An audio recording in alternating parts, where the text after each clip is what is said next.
The longest 30 seconds of all time. For you, maybe.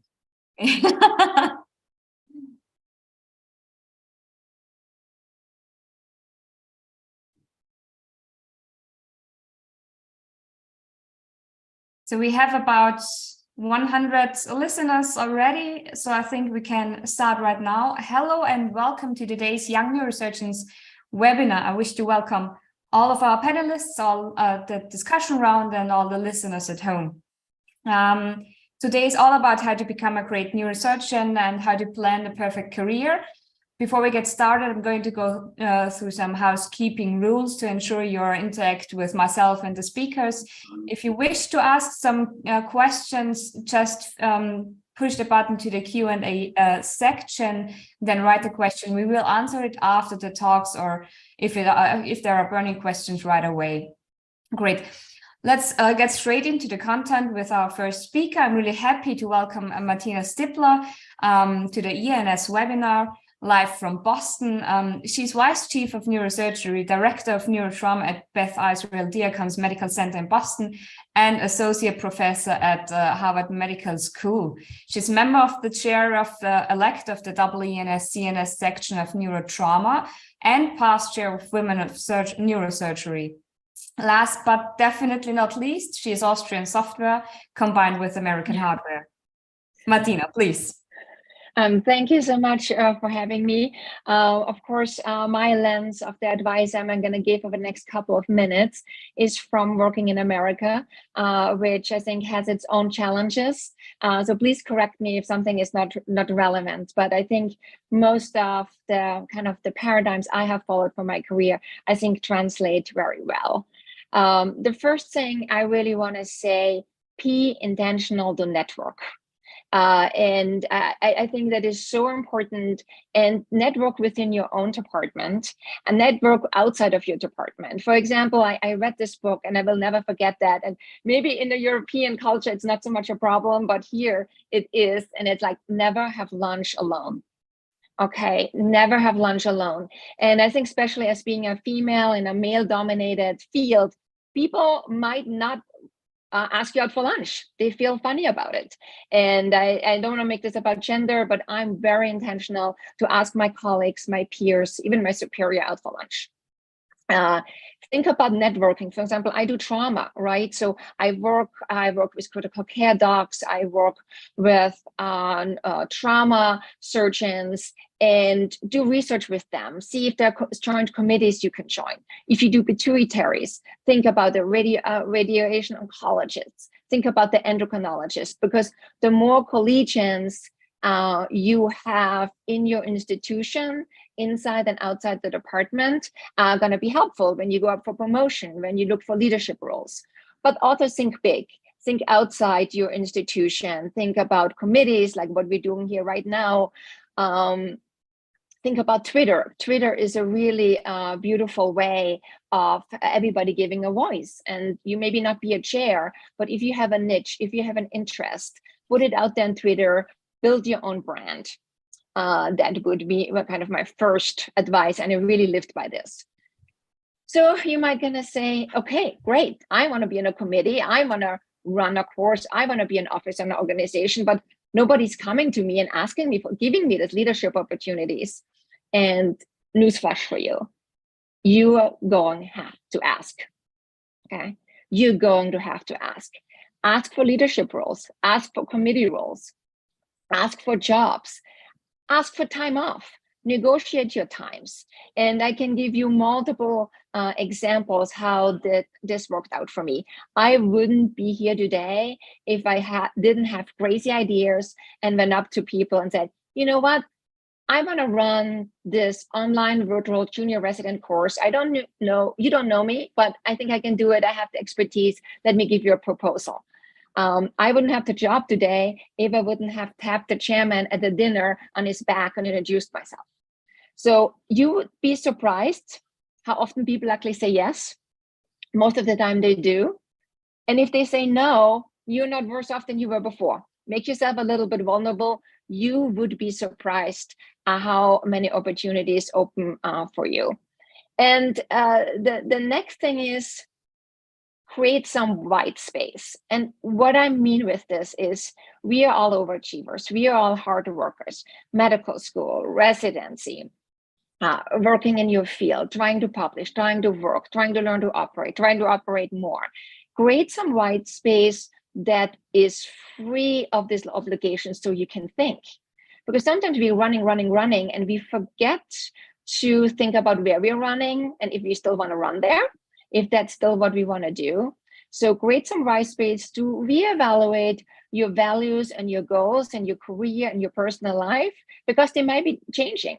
I remember I was asked to chair a neurotrauma panel, and I put the speakers together, and then I said, I went to the organizer, I said, we really need a senior person on this panel.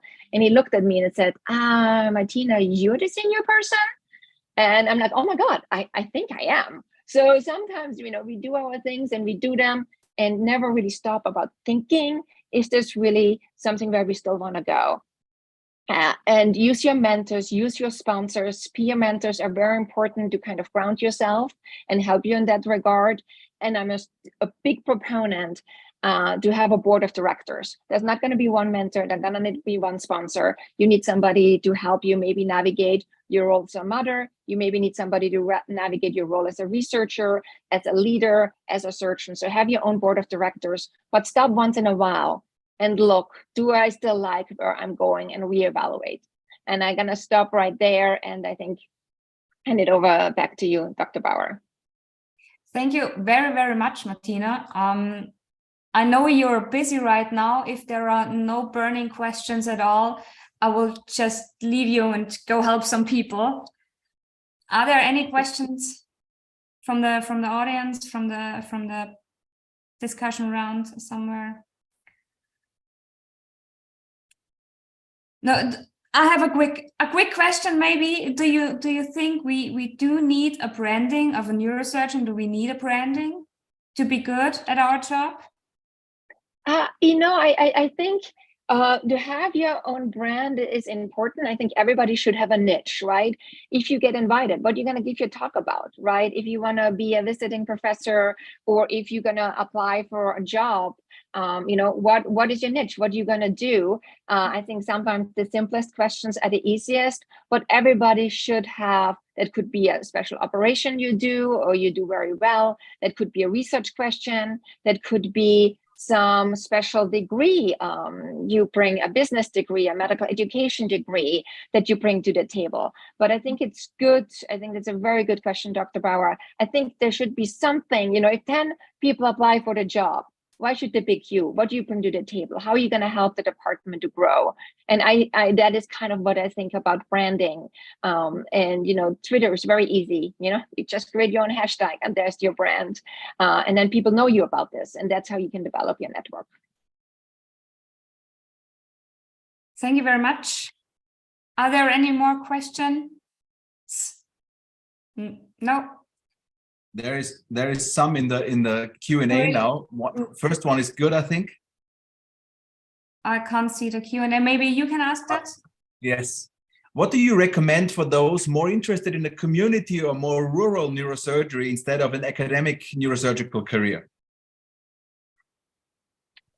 That is a good question. I think I definitely have my lens more in academics, but community career, especially. I mean, I can speak from the Americans. So we have, there is special mostly hospital affiliated positions, and I think they are a little bit maybe less competitive. You're also creating your own place. We have state neurosurgery societies that really help the community neurosurgeon or the local neurosurgeons kind of to find their niche and find positions, and more practice oriented. But this is kind of a way if you want to steer in that direction. I'm not sure how much this applies, to Europe.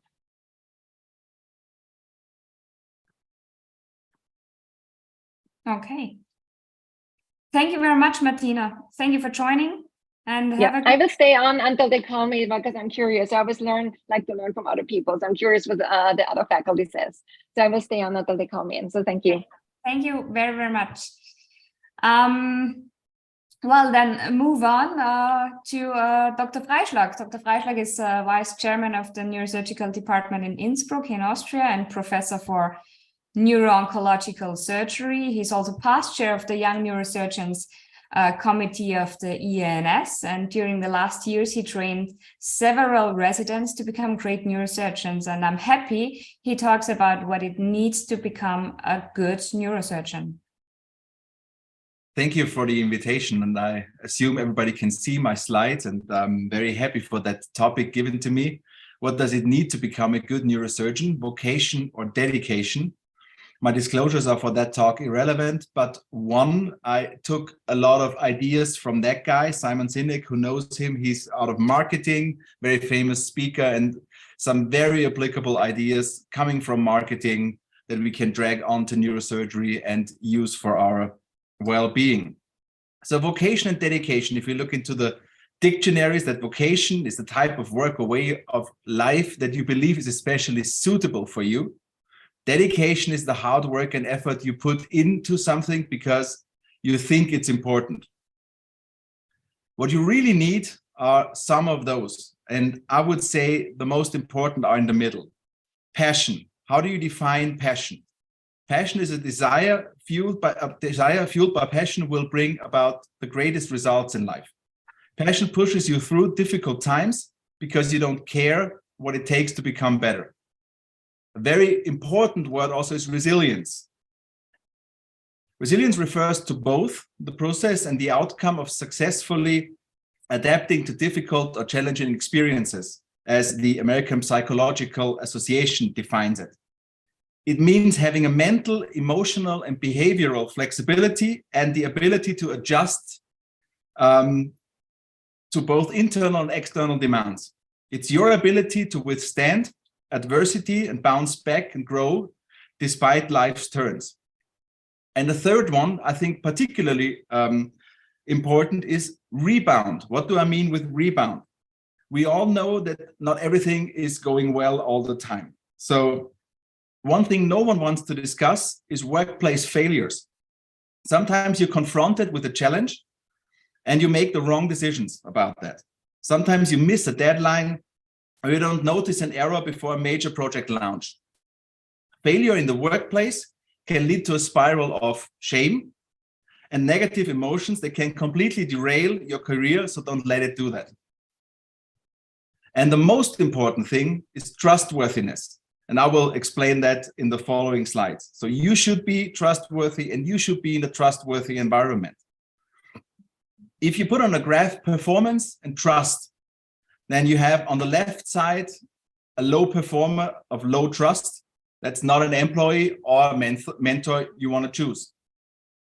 If you go to the very right side, the high performer with high trust, that's the perfect employee, it's the perfect mentor, but they are really rare.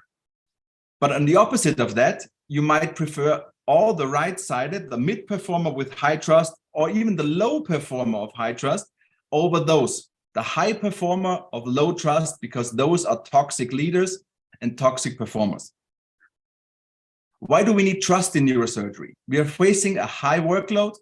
We're facing high demands, high number of emergencies. For example, you can see that even our panelists two of them are in the OR momentarily. So that's our daily business and many more. And you want, if you're the one that kind of fell off the rim of that coin, you want to have somebody there to catch you. You need people to trust and need people who trust you.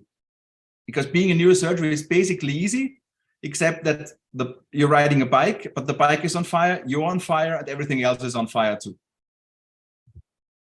You should start with why. That's also marketing ideas. You should start to think about why you do things and to believe that this makes a difference. If we put it the other way around, if somebody tells you we make great computers, that's okay. You make great computers. I believe you or not. If they tell you we're making these products that are easy to use, elegant, and very well designed, then it gets a little more purpose, but still you're talking about computers. But if they tell you we think differently and we want to challenge the status quo, then this quote just kind of touches you not on the rational, but more on the emotional side. And that's actually what Apple does. That's how they approach marketing, and that's how they approach their customers. So can we do that into neurosurgery? And I will tell you that right after this slide. It's called the golden circle, and it kind of corresponds well to the human brain. So the why is on the inside, and the how is also touching the limbic parts of the brain, whereas the what is only touching the neocortex. Meaning limbic brain is more emotional, neocortex is more rational. Meaning further that what you love is linked to your limbic brain, and what you like is linked to your neocortex. So if we start with neurosurgery and we tell the people, we believe that our philosophy and the way of thinking will challenge the status quo of neurosurgery. And we do this by taking care of you and your relatives using the latest technological advances and push boundaries in surgical and medical excellence for your safety and health. We're just an innovative modern neurosurgical department, but it touches everybody on the inside. And if we manage to believe that it makes a difference what we are doing, then we'll become a great neurosurgeon. So in the end, what does it need? It needs dexterity, of course. It's a manual job, it's a surgical job. So dexterity will not be a disadvantage. But it's, I would say, something that you can also train and learn, but much more during your training, and later on you need the other 5 here. You need resilience, passion for the job, you need the ability to rebound, trust in your team, trust in yourself, and they need to trust you, and you need to believe that it makes a difference what you're doing. So to sum it up, I would say, and I would advise you to foster your belief that why you do neurosurgery will make a difference. You should embrace your passion for what you do. You should love your job, not like your job. So it's the emotional and rational part.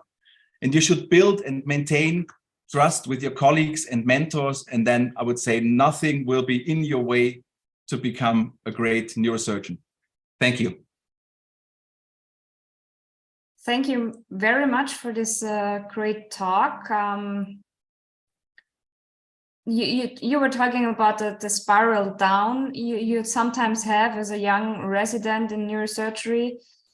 There might be the chance that the correct or the right mentor would help in that spiraling down thing, don't you think?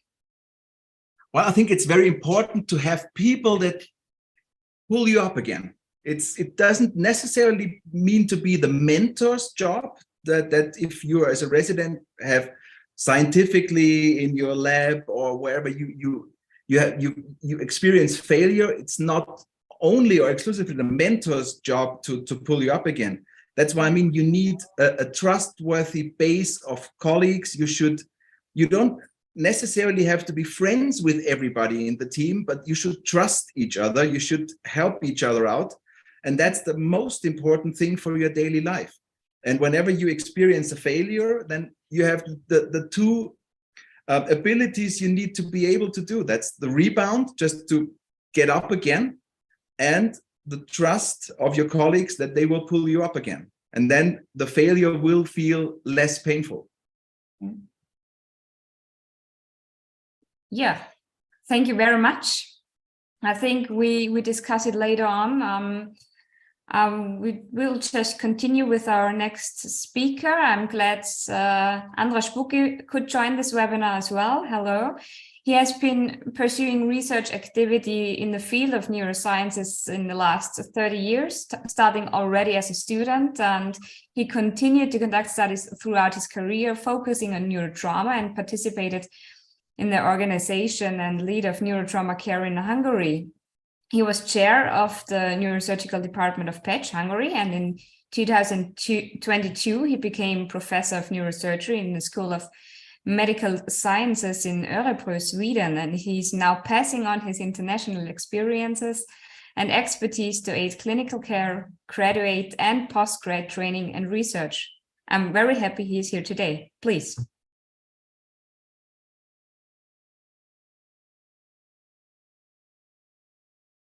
Thank you very much for the invitation. I'm sorry for was muted. Okay, so basically the first thing to talk about is what others think about this question, and a little bit what I do think about this. There's a fantastic summary how nowadays and how previously clinical research looked like. And this is coming from the US, from a clinical research expert, mainly in pharmaceutical research. And she phrases it that this was definitely a dull dead end previously, but nowadays this is like a more approachable, high-paying, prestigious career. I don't know whether it is also alluding to the or right for the neurosurgical type of residency, this fantastic picture. In my experience, the neurosurgical residency is something like this. So adjusting the research career is not very easy, but it's important. So we know that there are some data which demonstrates that if you pursue research during your early training, if you achieve age index over 2, the chances that you will be a highly appreciated neurosurgeon is definitely higher. The problem is at the very beginning, what basically everybody of the young neurosurgeons know, that about 30% of the graduates do not meet neurosurgeons in the real life. They have this expectation about neurosurgery, just as I did when I was in the graduate school. But after it's very important, I think, to very early get an impression how neurosurgery is really looking like. And I think that for me, as a second-year neurosurgeon and a graduate student, and for others also, the neuroanatomy attracts us to neurosurgery. And then one of the most important factors is this kind of multidisciplinary research environment we can work in. Surprisingly enough, in the general surgical residency, actually the mentors do not care too much about the graduates' research activity. But in neurosurgery, this is an important selection criteria. And I very, very, very liked Dr. Stiepler's lecture, because what she said about the activity is fantastic. So just a neurological Erasmus student approached me from COI, who wants to come here to Örebro and look at us, what we do in research and in the neurosurgical department. So he's coming from Budapest, from Hungary. He's planning to work in Sweden. I think it's very important. Otherwise, I cannot search him. I cannot find him. He's finding me. He's coming here. He's having some time in the OR. And when we ask the neurosurgeons, neurosurgical residents definitely think that one of the pros to become a neurosurgeon, or the pro factors, is this kind of multidisciplinary research possibility, what they can act in. My personal feeling about neurosurgery is that, and the perspective it gives, that the most important thing is, and again, I just can repeat what Dr. Stiepler said, we are in the multidisciplinary environment. We have the advanced medical technology. We have to be proactive. And we know that the progress is definitely depending on the advances of such technology. So the research-oriented, open-minded neurosurgeons and neurosurgical residents are the prerequisite for the future progress. I think the very important thing is to build your own knowledge base from the beginning, and research helps a lot. So if you start with a research topic, do some review on it, even if it can be a systematic review, then you can find the opportunities to do so, and then dig deeper into that, build your own mindset on such a structured background, for example, in vascular neurosurgery, and then search for the evidences, and then use this kind of mindset, this kind of thinking in the neurosurgical practice. And every day you have to ask that the authority you feel around you, and there were some questions regarding that. The authority you feel around you, is this the authority of knowledge? If that's the authority of knowledge, then you must to keep on working in that environment. If it's not the authority of knowledge, if not knowledge is ruling the place, then you have to quit, I think. You are young, you have to find the proper place for yourself. From my own career, I can say that if you select something which is clinically relevant, a translational research project. For example, I started with laser Doppler in the animal lab, and I was interested in autoregulation. I was interested in vasospasm. I started to learn transcranial Doppler, and then that was my clinical expertise as a very young resident, and all the others after a while came to me, and that was an important methodological knowledge, and it was also a clue between and the connecting point between the basic science and clinical science, something I was able to pursue research through. So this extra methodological knowledge is very important, both in the basic science part and the clinical science part. And I think that it's very important, the most important, the take-home messages is keep up the high standards of thinking, planning, collaboration again, Dr. Sipler. And this is very important to have a good ratio between science, the clinical work, and your own private life. Those are the maybe those white pages where we can really reconsider what is important, what are the directions, and there is no such thing no such thing like complete happiness or complete harmony in life. But do not trust anybody who says that. You have to find out that yourself. And I think that with this critical mindset, the critical thinking, which is mainly given to you by your research activities, through your research activities, you will make a difference in the progress of neurosurgery also, and in your private life. Thank you very much. Thank you very, very much for this nice presentation. We do have one burning question, especially to you, Dr. Bucchi. Since you spoke about research, do you feel like there is a special subspecialty in neurosurgery which goes into play a role somewhere in the research thing? Do you think there is more research in neuro-oncology, or there is more in skull-based surgery, for example?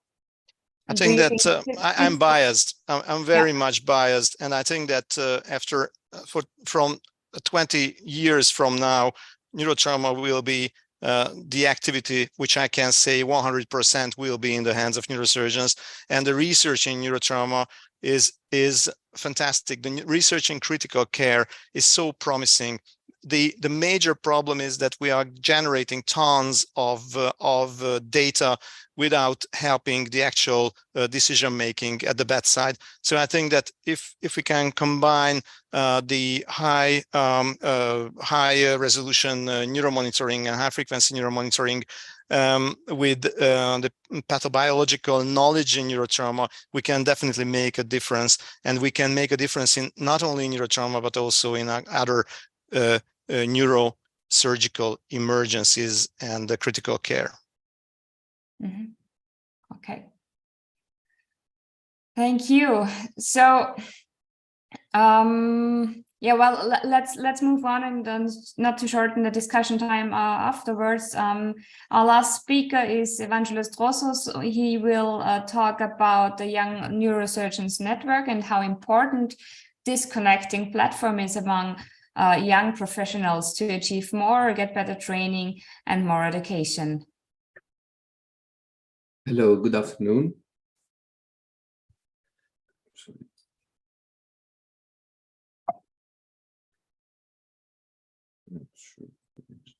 Perfect, excellent.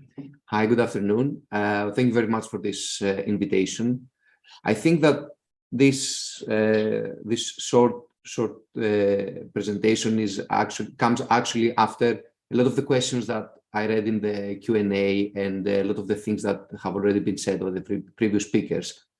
There are a lot of people that ask for guidance, ask for official platforms where they can look to, and outside of the departments, either because they don't have the support they need or they feel like they need in their departments, or because they want to explore other ways in other places and see how things are done and get advice from people from different backgrounds than their own.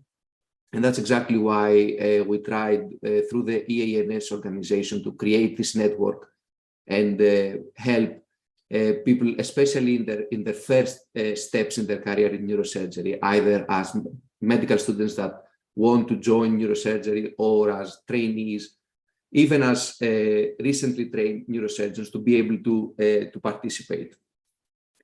So we created the Young Neurosurgeons Network, which is as the term says, it is a network of peers where people can find educative material, can find support and guidance for their training, get actively involved in activities, find guidance and find research opportunities, not only how to do research, but how to join a project that involves different units around Europe and not only around Europe, and be a part of a community, of a larger neurosurgical community, and not only their respective community in their countries. So we have, for each category, for each thing, we have tried to create things, and we are in the process of creating even more things. So in terms of a network, at the moment, we have 95 members, which is the network was set up in October, and within the first 2.5 months, we reached almost 100 members, which is even better than what we expected, from 24 different countries, from different levels of training and backgrounds, which was a very, very pleasant surprise for us.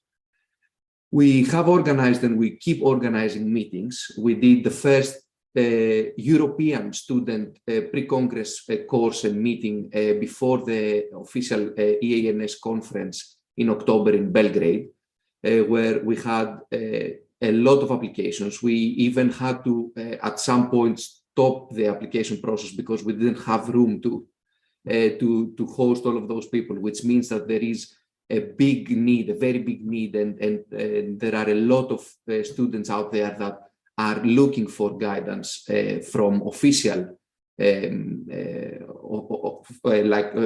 official sponsors like the EANS. And we will be organizing a similar course in June in our annual congress and our annual meeting as Young Neurosurgeons in Madrid. And please feel free to join us there. And we will be organizing another meeting in again, like last year, the same pre-congress meeting in the EANS meeting in Barcelona in September. So in terms of education, we are setting up an e-learning platform, which will be exclusive for the members of the network. It will include educative material that is created by the members of the network for the members of the network, because even though listening to experienced and old school, let's call them, trainers that have a lot of experience in neurosurgery is very useful, and we obviously learn from that. Sometimes we learn better if we listen to things, or we explain things, or we listen to things being explained by people that are closer to our level, that understand us better, understand our needs a little bit better. The first project that we did as a network is to set up the pocket cards, which will be available, hopefully, are currently in press and will be available in our meeting for the members to have access to them. And it is it was a very nice idea, and they are very handy and will help people in their day-to-day life.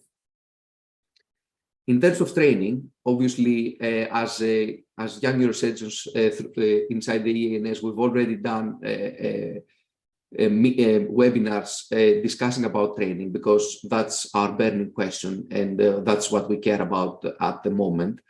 And we are doing this discussion today about how to plan our careers. And we are in the process of setting up exclusive for the network webinars that will be coming very soon.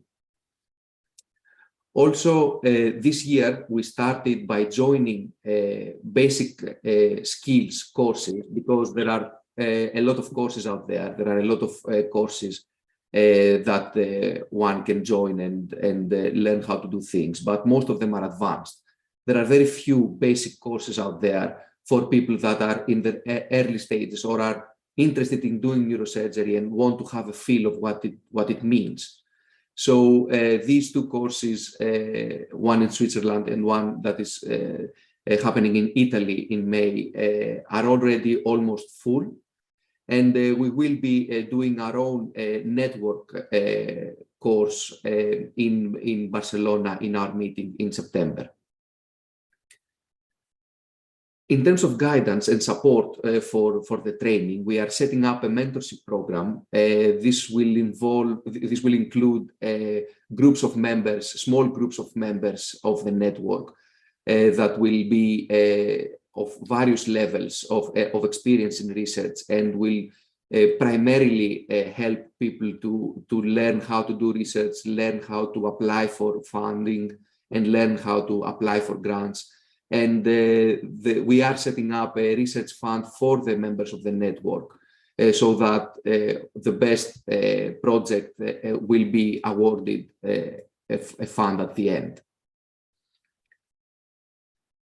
In terms of active participation, every aspect of our daily life, as we've already discussed, is very important. Social media is very important. We have our own social media. We have people working on them, and we are including people from the network to work in our social media. We are organizing webinars like this one, and people from the network will have the opportunity to help organize webinars, learn how to do it, see other people experienced in these types of things, and learn from them how to set up a webinar, a very good webinar like this one. And of course, the courses that we are organizing, people will have the opportunity to not only attend them as delegates, but be there as faculty, if depending on their experience, and of course help with organizing them as well. The other thing is that we have started setting up is the collaboration research projects. We have already set up our first multi-center European study on spinal tumors, where we already have interest by a lot of different centers from a lot of different countries, and we are in the process of collecting the data for our first European multi-center study as young neurosurgeons. And of course, we will be discussing the new projects that will take on in our meeting in Madrid. Finally, everything is about community. The neurosurgical community is a relatively small community compared to others. But as you can see, the smiles are very big. The faces there are quite funny. So we are a good group, and we always like to exchange our ideas, our experiences. We have already created quite strong bonds with the people that are already members, and we are hoping that in the future more people will join us, come and meet us in Madrid, come and meet us in Barcelona, and have the opportunity to be part of something great. Thank you. Thank you very much, Evangelos. There is one question from the audience. He's asking if there are any sponsorships for those conferences you mentioned, and where to apply if there are any. So sponsorships per se, there are not sponsorships for the conferences, but the members of the network have a discount when they apply for those conferences. The meeting in all of the meetings that are our responsibility, like the meeting in Madrid, there is a good discount for the members of the network that apply for them, and this is the first thing. And of course, The research fund that we are setting up, everyone is, as a member of the network, they can join a team or create their own team and apply for it and get the funding. If I may maybe comment on this question, because I think it is a relevant question. We realized that the Young Neurosurgeons conferences were quite expensive, and we discussed this, of course, and tried to push the prices. But so this is work in progress, and we have come quite a way already. What I would suggest also, if that's, you know, on the local hospital, if that's available, connect with the industry partners. Tell them that you are interested in attending this and that course and why it is important for your career. And some of them can support you. So, I mean, it doesn't exist anywhere, but maybe ask and reach out to the industry partners for at least some support. And I would really highlight the meeting that we have in Madrid, 8th to 10th June, where you can really connect and we can answer all additional questions also on a face-to-face basis and help you with your careers. This is really the Young Neurosurgeons meeting. And if you are a young neurosurgeon or on your way, please come and we can hang out. It's always good to connect. I really do want everyone to come to the next congresses from the EANS. That would be great. Yeah. So maybe we can switch over to the discussion round, our multicultural discussion round today. We have a guy from Switzerland, from the UK, from Italy, and Germany. Well, Anna, can I ask you the first question? There was we had it about preparing ourselves for neurosurgery. Did you prepare at some point during your medical studies to become a neurosurgeon? So hello everyone, I'm Anna from Germany, for the ones who don't know me yet. That question is a bit unfair because I actually started quite early on getting involved in the field of neurosurgery. So I started, I think, in my second year of medical school, that I found a mentor, and that was actually quite good. It was like a mentorship program that I joined, and I found, hey, this guy looks nice. He's a neurosurgeon. I'll just go and introduce myself to him.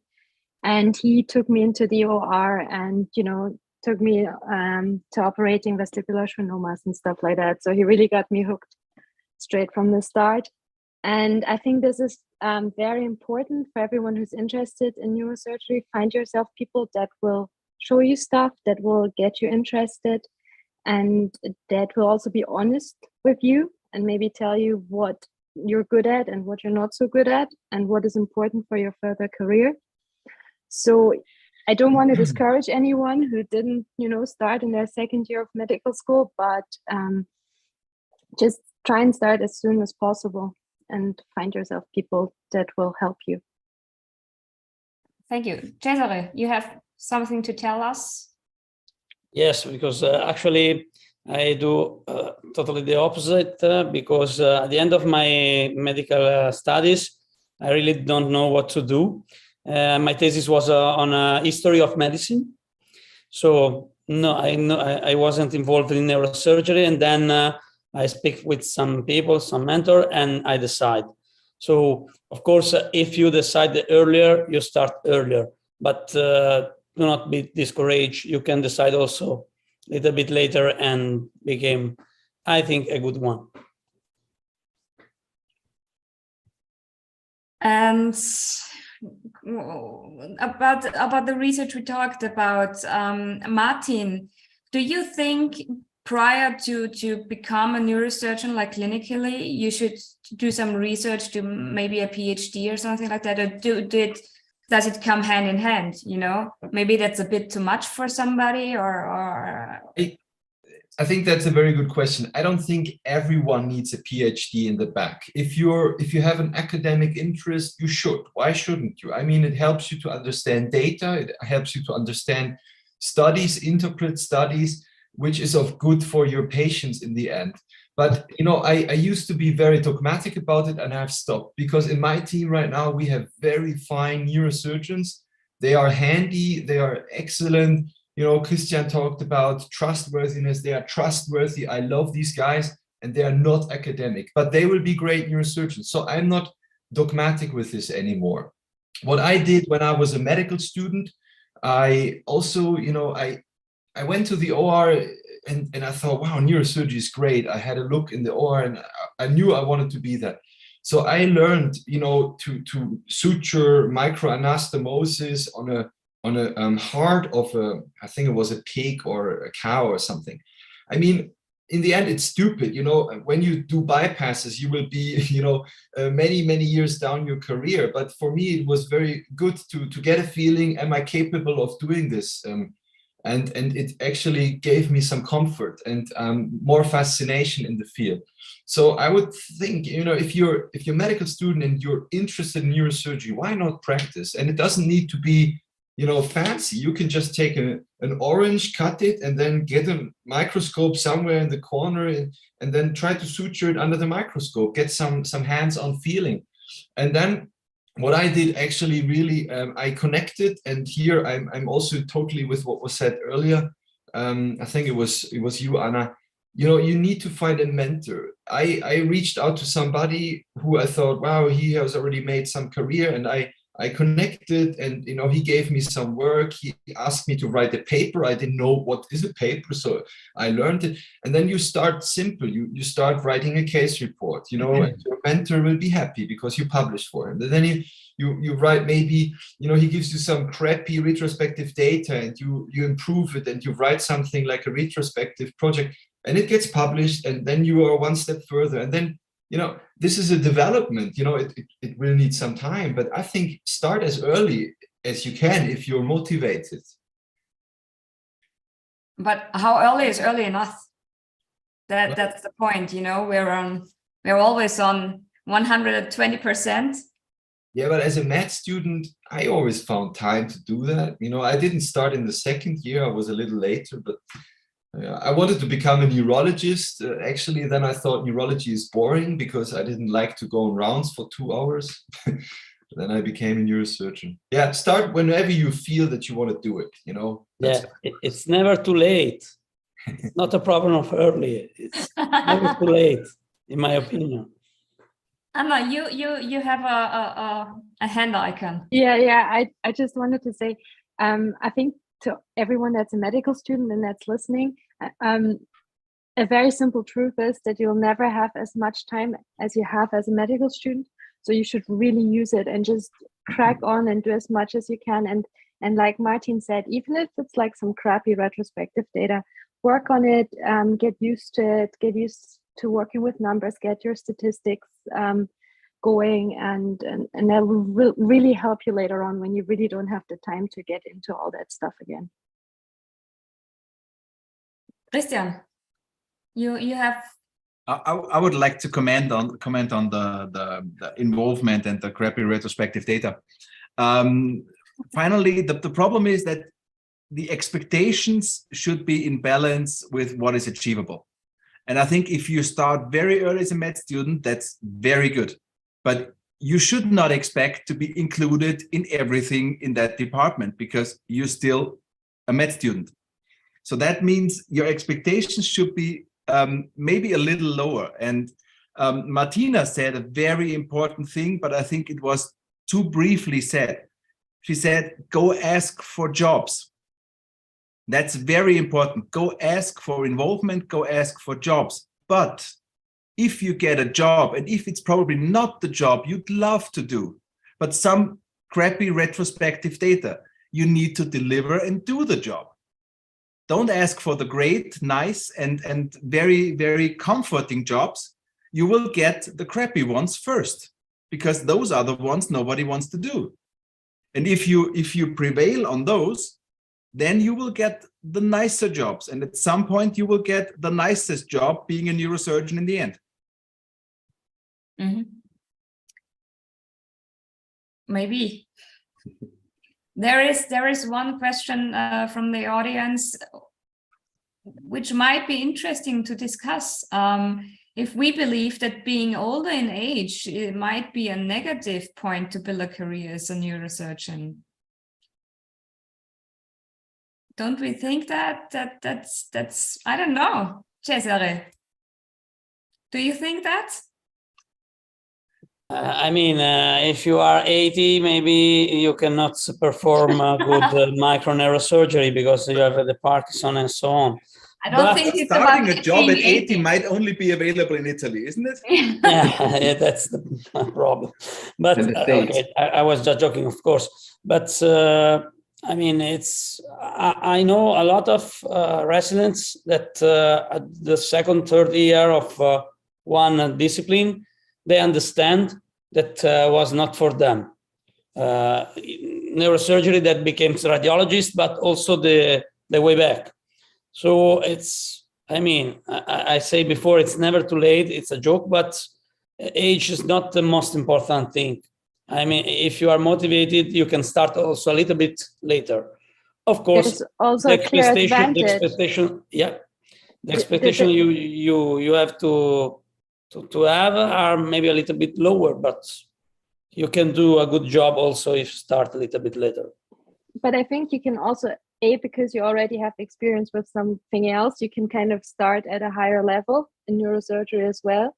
And I think also patients regard you as someone more senior, because I mean, I used to get the "hello nurse, can you get me a glass of water" thing a lot. So but I would still say, don't start too late, because the way to really be good at what you're doing is actually very long. I mean, you know how it is nowadays in residency. In Switzerland, it's 6 years. You do your surgeries, but you're super supervised because the quality of care pressure is extremely high. So, you don't, you really learn to operate in your final 2 years. And then when you're young attending, then you really get good at it, and then it takes, with a fellowship year maybe, and then it takes another 2 years until you're really comfortable in what you're doing. So here we are, that's almost 10 years then, So if you're already, I don't know, 30 when you start, then I don't know, I wouldn't do it too late. So I'm a proposer of being young, because also your manual dexterity, your training, you're better at learning that stuff when you're young. That's my opinion. Amos, you have your hand icon on.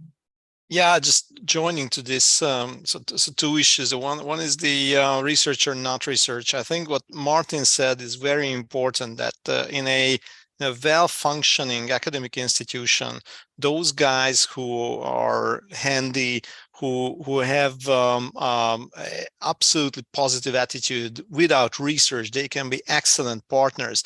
If the atmosphere is kind of an academic atmosphere, you don't need that everybody should be an academic person, but it's definitely important to have this those common goals and common values in the department. It cannot be as someone is thinking this way and someone thinks that you are just an academic in not a surgeon. So this type of attitude is very, very poisonous.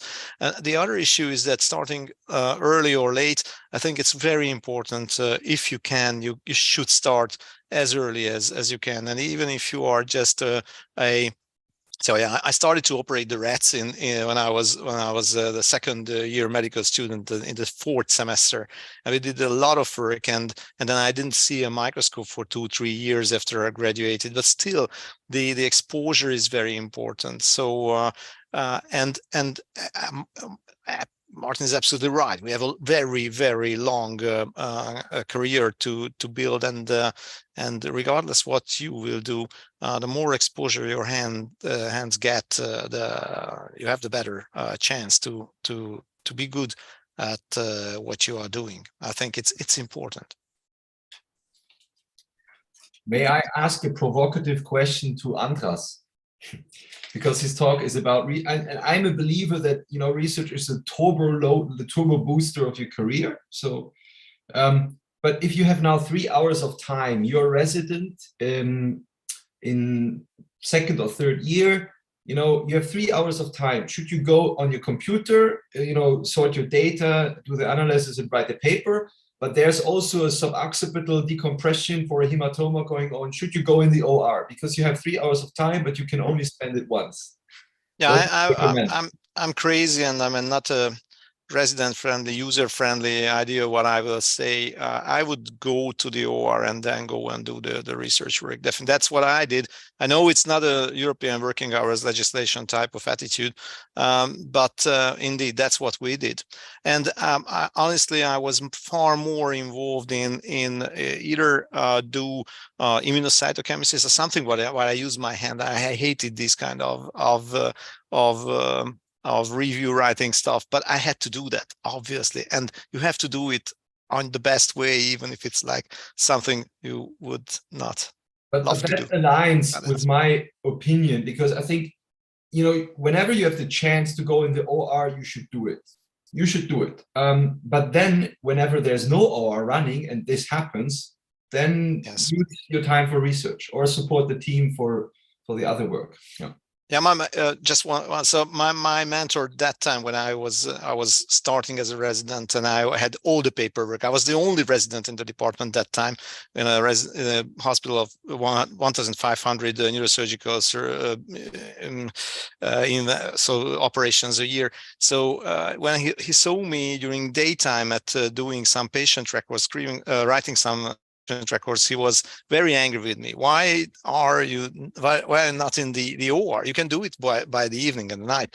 And he was right. I know it's crazy. You cannot do that nowadays, but definitely you have to consider these kind of how you are spending your time. And Marlies, may I ask another maybe provocative question to Christian, because I love this presentation too. But Christian didn't really talk about manual dexterity. Is that not important for a neurosurgeon? Does it not take this? And also, there were a lot of questions from the participants here in the webinar, and they were asking about extracurricular activities they could do during med school. I personally remember when I was a resident, I had troubles with time management and communication. I realized how important communication was. Would you recommend this also, maybe even during med school, take some management class, some communication class? I would be interested in your opinion. All the discussion is, from my personal belief, too much about dexterity. A provocative question back to you. Do you need to be an expert marksman to be a good policeman? Or can you train how to shoot? I think you can train. It's the same with us. So in that case, you need to have skills that are very difficult to train, that make you a good neurosurgeon. It didn't talk basically about a good neurosurgeon in the OR. There is much more to neurosurgery than just the OR. Of course, you need to train your dexterity. That's for sure. But you can also be a great, let's put it that way, you can be great neurosurgeon material with not having trained on millions of cadavers or whatever. So you can train that. I was told by some older neurosurgeon once that everybody learned how to operate. I wouldn't say that everybody learned how to operate everything, but within your given talent and dexterity, everybody will achieve to be a good enough surgeon to treat patients well. And this doesn't make you exclusively a good neurosurgeon. So the good neurosurgeons are not only the ones who can do the aneurysm in 35 minutes. Mm-hmm. If I may, I agree with that.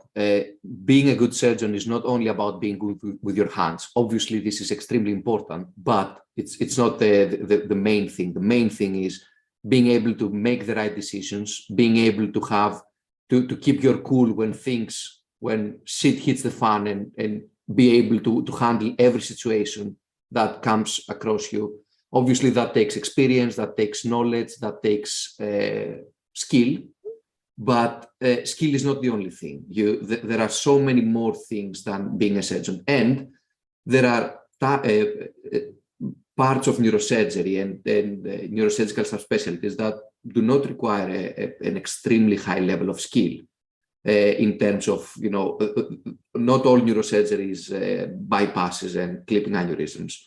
There are, let's say, technically less challenging things to do. And, you can very well do that, which in some sense, they can be way more challenging mentally, and in order to make the right decision and actually be able to do that. Christian. We have one more question in the Q&A by Anahi, who is training in neurosurgery, or is a student, I didn't get that perfectly well, for a couple of years now in the department. And that's basically a question for Anna and Marlies. The only issue is that she's the only woman in the department. Do you have any advice? She sometimes feels a little bit excluded. They see her passion, but do you still have any good advice for her? Anna.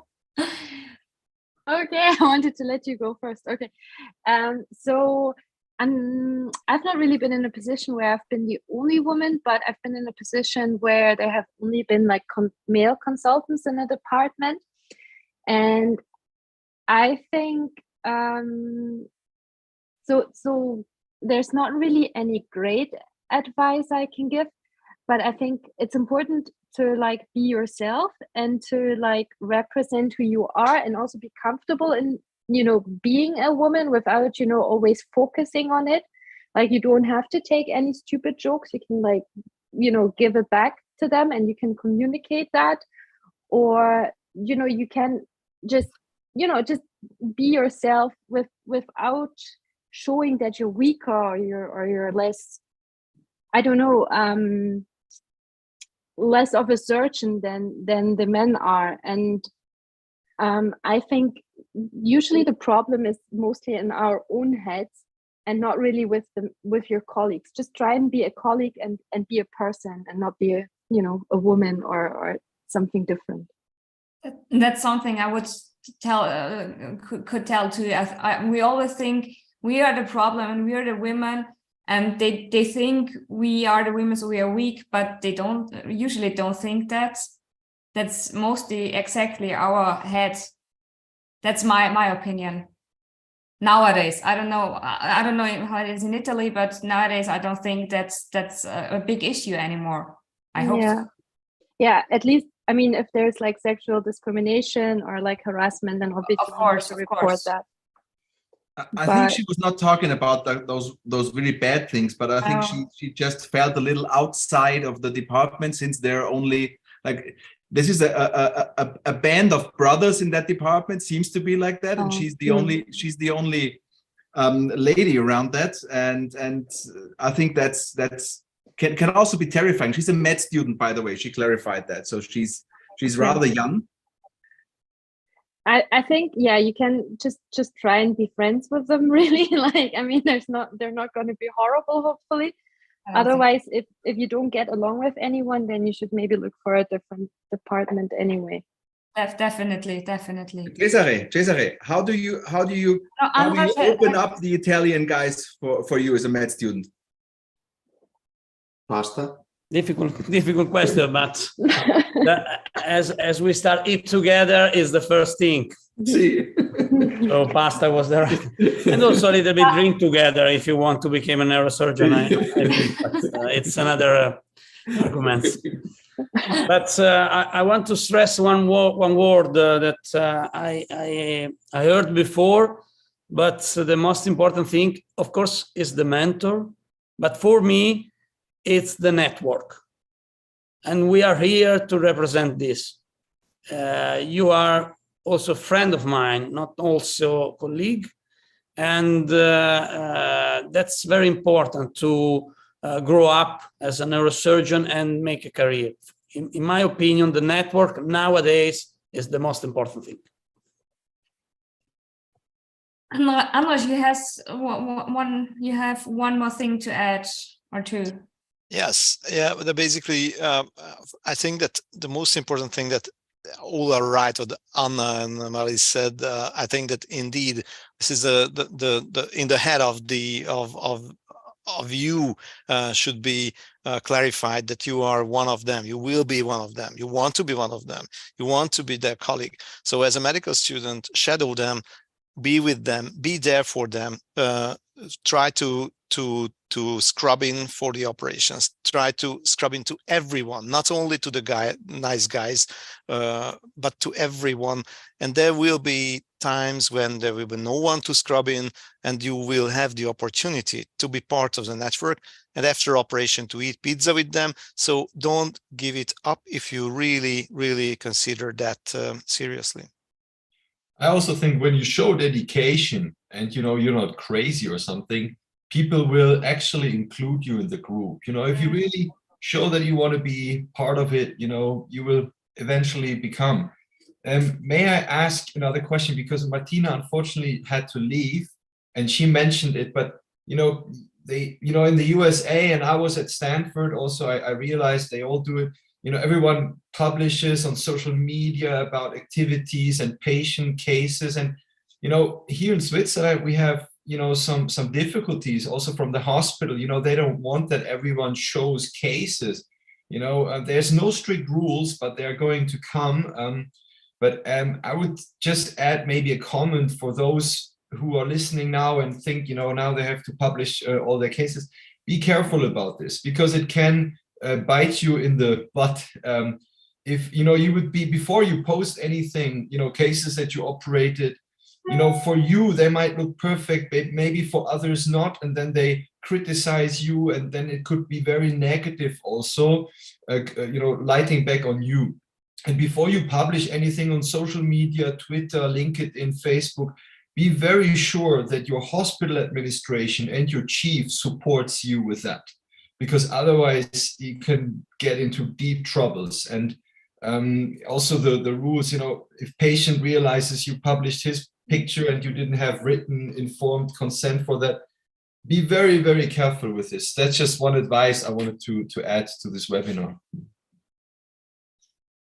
There's also another thing that I wanted to add that is not really within any of the topics. I think we're also, like in many talks, we're like kind of giving the impression that neurosurgery is like OR and research. And just from my daily practice, like it's, at least in Germany, it's really not. It's a lot of administrative work. It's a lot of stuff you don't want to be doing. And especially as a resident, like they're going to use you and they're going to make you do lots of things that you don't want to do.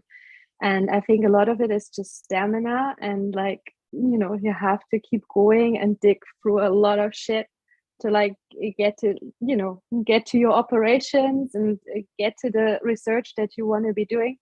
And I always think it's important to also be realistic about it and to know what you're getting yourself into. Like, I don't know if you guys have different experiences in your country, but I think it's basically why the pearls are in the shell, not outside. Yeah, exactly. But it's definitely worth investing that time and energy. Yeah, and I think as a med student, if you be part of the clinic as in the younger years, you realize that somehow, because you interact with young residents, and you don't interact with the boss of the department. So you should somehow get that at the part as a medical student. So if there are no more burning questions, I think we can end this webinar today. I'm really happy that all of you attended, and we had some good discussions after all. And I would like to encourage all of the listeners to maybe catch up on social media with the EANS YNS and EANS as well. And maybe we can we can meet at the next Congress or in the next webinar. Thank you very much for attending. Thank you. Thank you, everybody. Thank Bye. you.